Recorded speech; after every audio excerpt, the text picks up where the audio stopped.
During World War II, Soviet snipers became some of the most feared and effective warriors on the Eastern Front. Operating in the shadows of ruined cities, frozen forests, and war-torn battlefields, they struck fear into the hearts of German soldiers, racking up thousands of confirmed kills and playing a vital role in defending the Soviet Union. These sharpshooters weren't just skilled marksmen, they were a symbol of Soviet resilience, patience, and deadly precision. The rise of the Soviet sniper. The Soviet Union entered World War II with limited emphasis on sniping.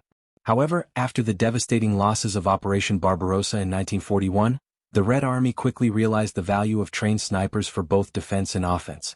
The brutal, close-quarters fighting typical of the Eastern Front, especially in urban environments like Stalingrad, made snipers a critical asset. Soviet military doctrine adapted accordingly. Specialized sniper schools were opened, and the military began producing rifles and optics tailored for long-range accuracy. Snipers were trained not just in marksmanship, but in camouflage, stealth, endurance, and psychological warfare. Lethal legends, famous Soviet snipers. Several Soviet snipers rose to legendary status during the war due to their incredible skill and body counts. Vasily Zaitsev, perhaps the most famous Soviet sniper, killed over 225 German soldiers during the Battle of Stalingrad.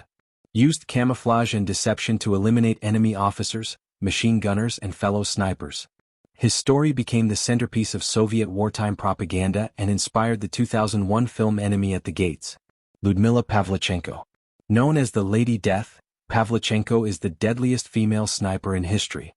Recorded 309 confirmed kills including 36 enemy snipers. Fought during the Siege of Odessa and the Battle of Sevastopol.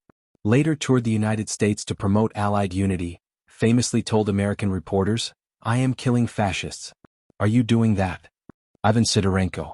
Credited with over 500 confirmed kills. Also trained over 250 new Soviet snipers during the war.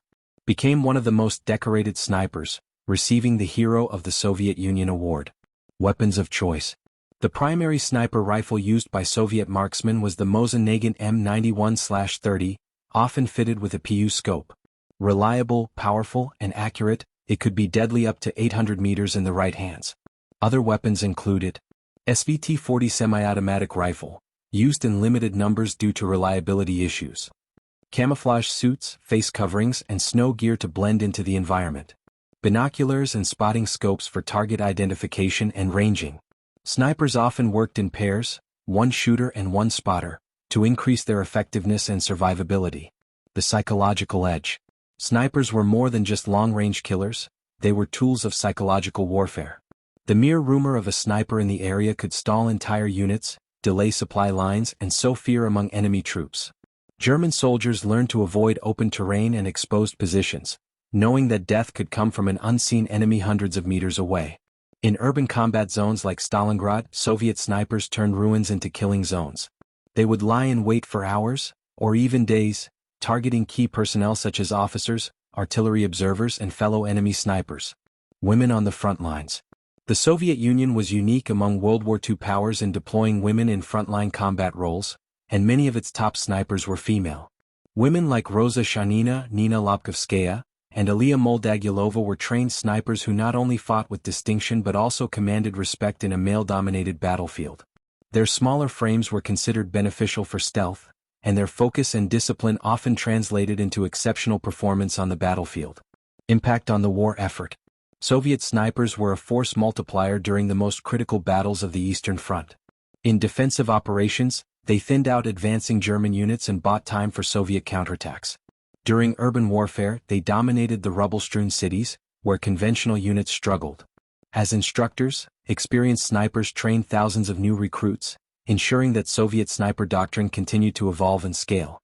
By the end of the war, Soviet snipers had killed tens of thousands of Axis troops, often at minimal cost. Legacy. After World War II, the legacy of the Soviet sniper lived on in both military doctrine and cultural memory. Monuments, books, and films honored their contributions. Their tactics influenced sniper training around the world and set standards for future generations.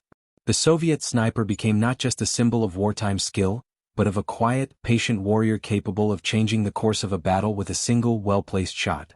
Conclusion. Soviet snipers played a crucial and often underappreciated role in defeating Nazi Germany. With their patience, precision, and psychological impact, They embodied the gritty determination of the Red Army.